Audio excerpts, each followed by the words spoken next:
Start பண்ணுற initiative எடுத்தது எபி, பிரதீப், ரமேஷ், சித்து அவங்களுக்கு ஒரு பெரிய தேங்க்ஸ். ஏன்னா அவங்க இதை ஆரம்பிக்கலை அப்படின்னா இந்த அளவுக்கு இப்படி ஒரு ஆக்ஷன் பண்ணி 2 ஃபேமிலியும் ஒன்றா இணைந்து விளையாடுறதுக்கு ஒரு வாய்ப்பு கிடச்சிருக்குமான்னு தெரியல. ஃபஸ்ட்டு அவங்களுக்கு ஒரு பிக் தேங்க்ஸ். அதுக்கப்புறம் எப்போவுமே சொல்கிறது தான், என்னடா இவங்க ஒரே டைலாக ரிப்பீட் பண்ணுறாங்கன்றது கிடையாது. எந்த ஒரு லீகு அப்படின்னும் போது ஓனர்ஸோட சப்போர்ட் இல்லைன்னா ஒன்றுமே பண்ண முடியாது. நம்ம எந்த ஒரு லீகு எத்தனை லீகு வருஷத்துக்கு பண்ணாலும் நம்மளுக்கு வந்து ஓகே அப்படின்ற ஒரு க்ரீன் ஃப்ளாக் கொடுக்குற ஓனர்ஸை ஃபஸ்ட்டு ஒரு பிக் தேங்க்ஸோட வெல்கம் பண்ணிக்கிறேன். ஃபஸ்ட்டு டீம் யுனைடெட் வாரியர்ஸ் கிறிஸ்டியனை வெல்கம் பண்ணுறதுக்கு ஜஸ்டின் அவர் அடுத்த வருஷம் 25,000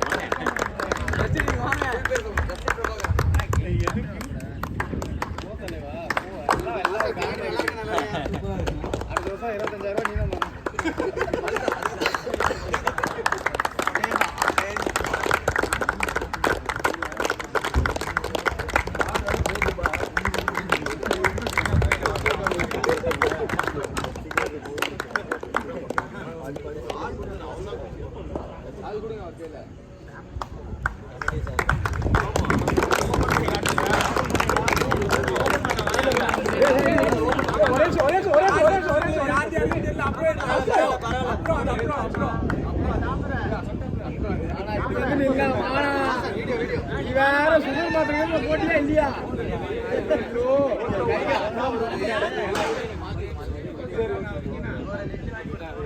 யாரு அண்ணன் 2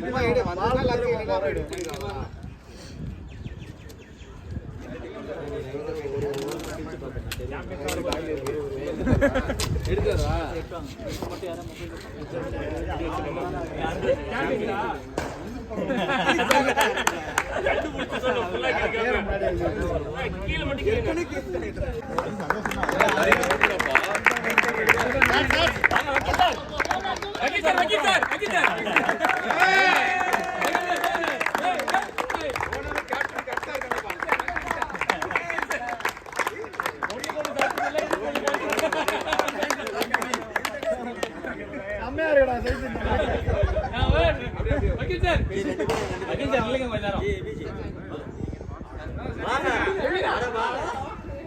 கமிட்டி சொல்றது கமிட்டியை கேட்க மாட்டாங்க. என்ன பண்ணுறது?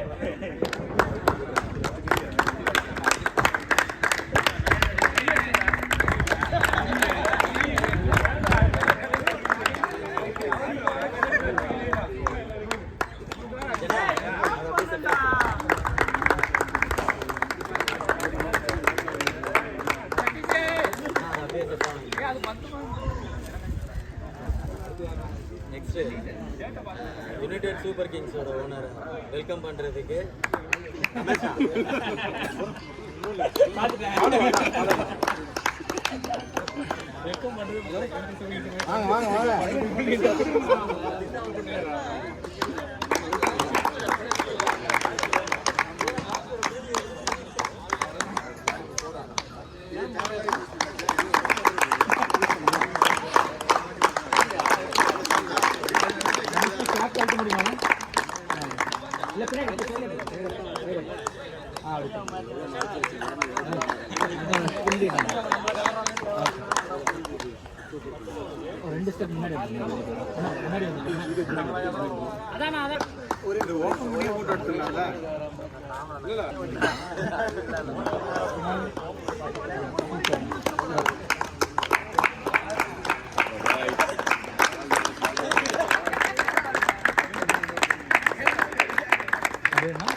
இது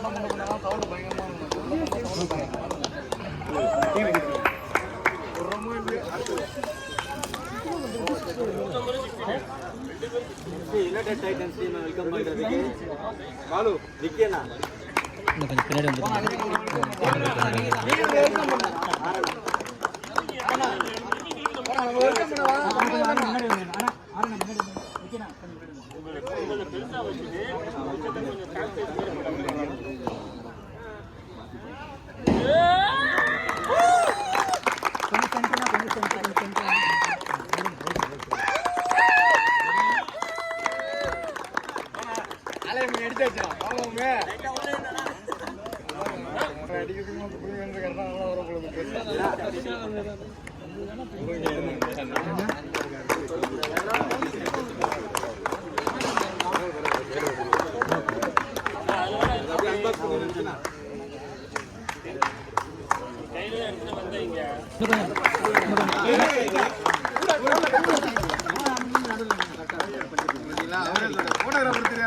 ரெடினாங்க பாருங்க ரெடினா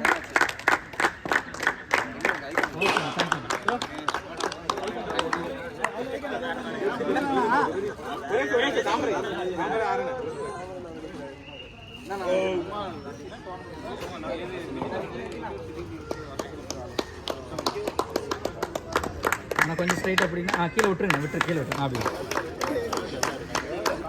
அப்படின்னா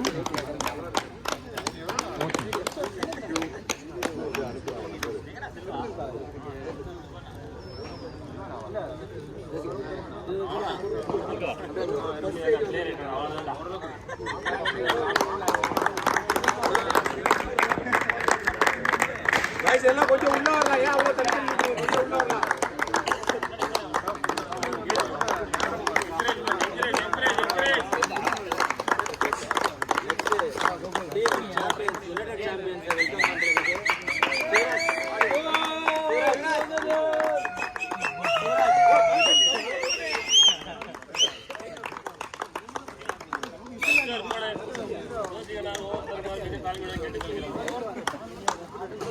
நான் கொஞ்சம் உள்ள வந்து இந்த சைட் ஓகே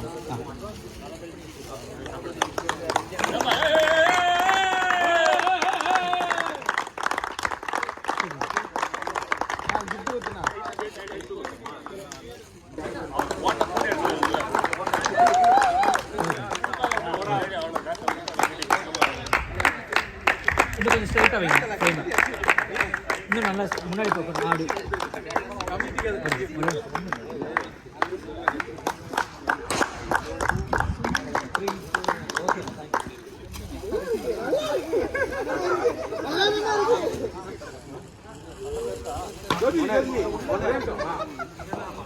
ஒரே நிமிஷம் எல்லாரும் விக்கினா டேட்டா உள்ள வாங்க ஒரு நிமிஷம் எல்லாரும் ஒவ்வொரு கூப்பிட்டு வரீங்க தயவுசெய்து ப்ளீஸ் கொஞ்சம் கான்டாக்ட் பண்ணுங்க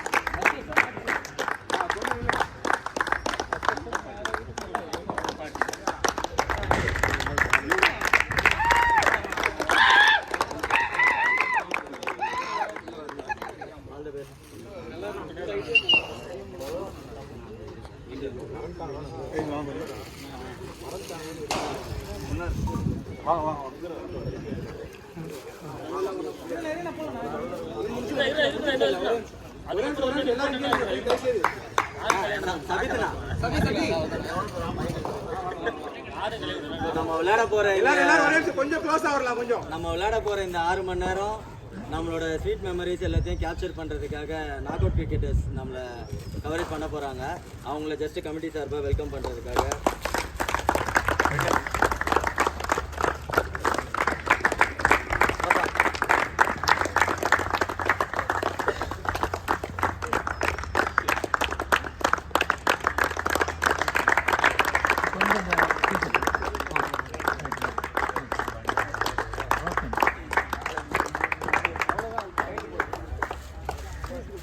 அதே மாதிரி நம்மளுக்காக நம்ம தான் வெயிலில் கடந்து சாவ போகிறோம் அப்படின்னு பார்த்தா நம்மளுக்காக கிரவுண்ட்லேயே கடந்து நம்ம கூடயே போராடி இது பண்ண போகிற அம்பையர்ஸ்க்கு வெல்கம் பண்ணுறதுக்கு தாமரை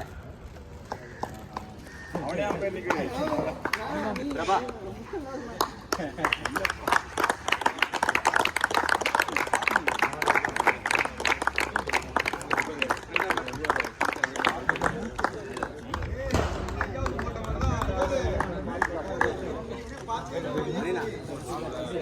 ஓகே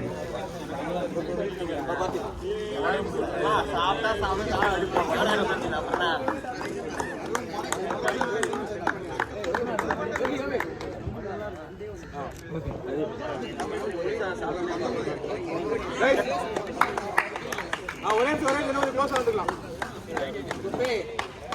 எல்லாரும் தாமரை 4 கேப்டன்ஸ் மட்டும் கொஞ்சம் ஃப்ரண்ட்ல வந்துருங்க. அபிஷியல்ஸ் அப்படியே 4 டீம் கேப்டன்ஸ் மட்டும் கொஞ்சம் ஃப்ரண்ட்ல வந்துருங்க. 4 டீம் கேப்டன் கொஞ்சம் முன்னாடி வாங்க. கேப்டன் ஜெசி போடுங்க. அம்பையர் கேப்டன் ஜெசி போடுங்க. இல்ல அப்படியே ராமுதி கேப்டன் ஜெசி போடுங்கப்பா. கேப்டன் ஜெசி போடுங்க. மிச்ச பேரும் கொஞ்சம் கிட்ட வந்துக்கோங்க. எல்லாரும் பேசுறது எல்லாத்துக்குமே கேக்குதா தேவை. பாத்துக்கோங்க. பாபு கொஞ்சம் கழிச்சு கூட பேசிக்கிறேன். அம்பையர்ஸ் 2 பேரும் ஓகேவா? ஸோ ஜஸ்ட்டு ஆல்ரெடி எல்லாருக்கும் தெரிஞ்ச ரூல்ஸ் தான். ஃபுல் ரூல்ஸ் வந்து உங்களோட கேப்டன் மூலயமா உங்களுக்கு கம்யூனிகேட் ஆகிருக்கும். இருந்தாலும் ஜஸ்ட் ரீகலெக்ட் பண்ணிக்கிறதுக்காக 1-2 சொல்கிறேன். அம்பையர்ஸ்க்கு டீட்டெயிலாக சொல்லும்போது அதையுமே பார்த்துக்கோங்க. இது இன்னிங்ஸுக்கு ஒரு நியூ பாலில் தான் match. First 3 over batting power play batsman வந்து எடுக்கிறேன் அப்படின்னு சொல்லிட்டாங்கன்னா பேட்ஸ்மேன் வந்து சேஞ்ச் பண்ணிக்கூடாது. ஆனால் அவங்க பவுலர்ஸ் மாற்றிக்கலாம் ஆப்ஷன் இருந்ததுன்னா. ஆனால் ஃபஸ்ட்டு 3 ஓவர் மேண்டேட்ரி. அந்த 3 ஓவரில் ஏதாவது ஒரு ஓவர் ஓகேவா? ஆனால் அதுதான் சொல்கிறேன், பேட்ஸ்மேன் வந்து உள்ளே வரும்போதே சொல்லிடணும் உங்ககிட்டயோ பவுலர் சொல்லுவார், இந்த ஓவர் நான் பவர் பிளே எடுக்கிறேன். பவர் பிளே எடுத்துட்டா ஒரே ஒரு ஃபீல்டர் மட்டும்தான் ஸ்டம்புக்கு பின்னாடி, அது பேட்டிங் பவர் பிளே. ஸோ இது வந்து 2 ஓவர் நீங்கள் எடுக்கலை அப்படின்னா 3ஆவது ஓவர் டிஃபால்ட்டாகவே வந்துடும். இது ஃபர்ஸ்ட் ரூல். அதே மாதிரி போலிங் பவர் பிளே 4-5. அந்த 4-5 4ஆவது ஓவர் அவங்க எடுக்கலை அப்படின்னாங்கன்னா 5ஆவது ஓவர் அது போலிங் டீம் முடிவு பண்ணுறது தான். 3 பேர், அப்போ 3 பேர் நிற்கலாம் ஸ்டெம்புக்கு வெளியே. ஆமாம், பின்னாடி ஸ்டிக்கு பின்னாடி. ஸோ மிச்ச நேரத்தில் அந்த ஸ்டெம்புக்கு முன்னாடி ஒரு கிரீஸ் மாதிரி ஒரு ஃபுல் லைன் இருக்குது. அந்த லைனுக்கு முன்னாடி தான் இருக்கணும், பின்னாடி 2 பேர் தான் இருக்கணும். 2 பேர் தான் இருக்கணும் ஓகேவா? இந்த ரூல் இது ஜென்ரல். அதே மாதிரி பால் வந்து எந்த நேரத்தில் கிழிஞ்சாலும் நியூ பால் தான். யூஸ்டு பாலே கிடையவே கிடையாது. லாஸ்ட் பால் கிழிஞ்சா கூட நியூ பால் தான். ஸோ மேலே பட்டாலும் 6, சைடில் பட்டா 4, 6 தான். ஏன்னா அது நிறைய ஆர்குமெண்ட்ஸ் வருது. இது மேலே பட்டு அங்கே ஸ்ட்ரெயிட்டில் இங்கே பட்டா 6, சைடில் பட்டா 4. மேலே பட்டு ரீச் பண்ணிச்சுன்னா 6.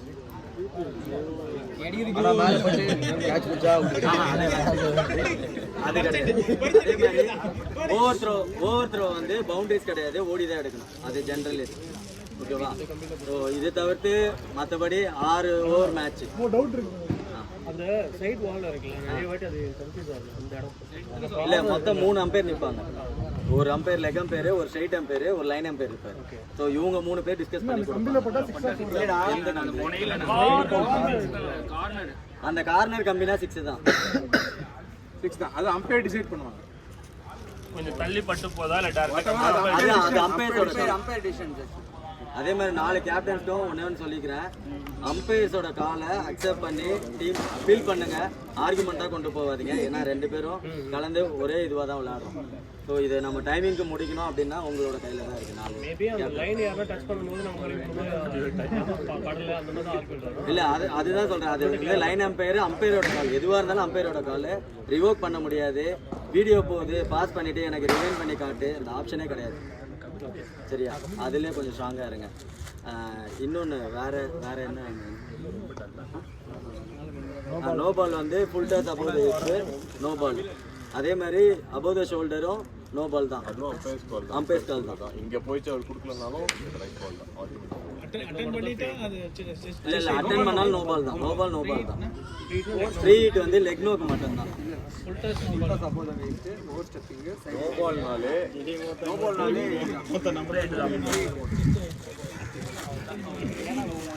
என்னடா முடிஞ்சு போயிடுச்சா? அவ்வளோ நீ அடி தான்.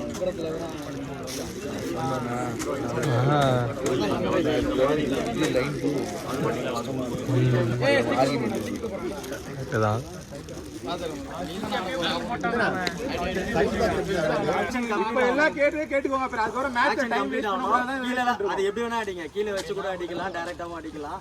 ஆனா பால் ரிலீஸ் ஆகக்கூடாது கையில இருந்து. கீழே வச்சு அடிக்கிறது. கீழே வச்சு அடி ஒரு அப்படியே அடி. அதை எப்படினாலும் அடிக்கலாம் அது. இல்ல இல்ல பின்னாடியே முன்னாடி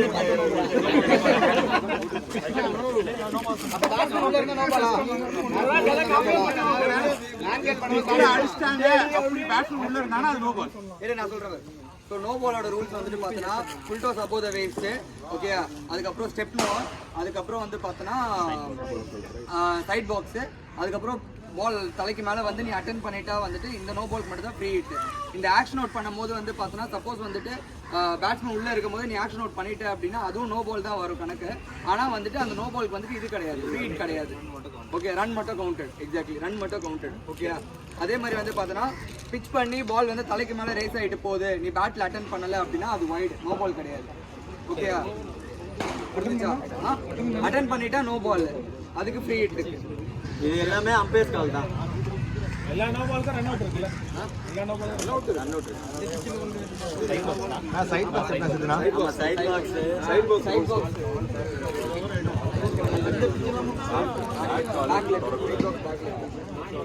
பாக்ஸ் வந்துட்டு பேக் லெக் தான். ஆக்சுவலா பேக் லெக் வந்துட்டு அந்த லைன் மார்க் பண்ணிருக்கோம், அந்த மார்க்கிங் லைன்ல வந்துட்டு தொடக்கூடாது பேக் லெக். இந்த பிட்ச் புரியுதா? ரிலீசிங் லெக் கிடையாது.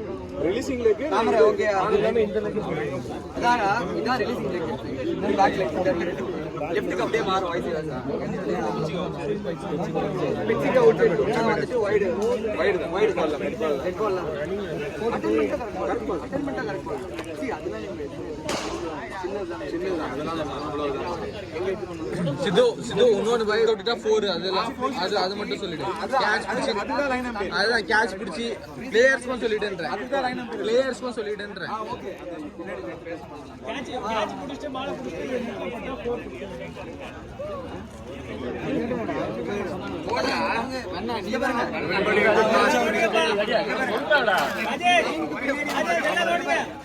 நல்லா பாத்துக்கோங்க.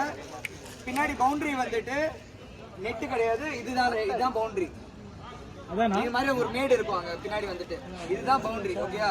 நீங்க சப்போஸ் வந்துட்டு இங்க நின்னுட்டு கேட்ச் பிடிக்கிற, நெட்ல படலனா கூட இங்க நின்னுட்டு கேட்ச் பிடிச்சாலுமே வந்து பார்த்தனா அது வந்துட்டு 6 தான், 4 தான் கீப்பிங். நான் சப்போஸ் மெரிஸ் இருந்துட்டாங்கனா அது பண்ணா விக்கினால அந்த டெஸ்ட் பண்ணி கொடுத்தானோ சிக்கறது பால் பிடிக்கிறது